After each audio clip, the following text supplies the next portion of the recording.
এরপরে প্রশ্ন হলো, হাঁটুর উপর কাপড় উঠলে অনেকে বলে ওযু নষ্ট হয়ে যায়, আবার অনেকে বলে ওযু নষ্ট হয় না, কারণ ওযু ভঙ্গের কারণের মধ্যে নাকি হাঁটুর উপর কাপড় ওঠার কথা নাই। এক্ষেত্রে শরীয়ত কি বলে? খুব সুন্দর প্রশ্ন, এবং এই ভুল ধারণাটা আমাদের এই অঞ্চলে একটু বেশি। এই অঞ্চলে মানুষের মধ্যে দেখা যায় যে এই ধরনের ধারণা একটু বেশি। হাঁটুর উপরে কাপড় উঠলে বলে যে ওযু চলে গেছে। আসলে কি যায় না?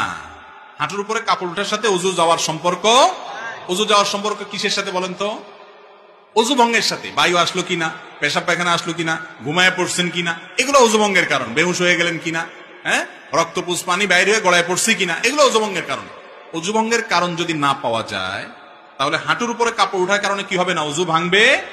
তবে যদি মানুষের সামনে, আরেকজনের সামনে হাঁটুর উপরে আপনার যার সতর যে আপনার দেখার জায়েজ নাই, ওযুখানা ওযু করতে গিয়ে এইভাবে হাঁটুর উপরে কাপড় উঠেছেন অন্যের সামনে, ওযু না ভাঙলে কি হবে? ফরজ ভেঙে যাবে।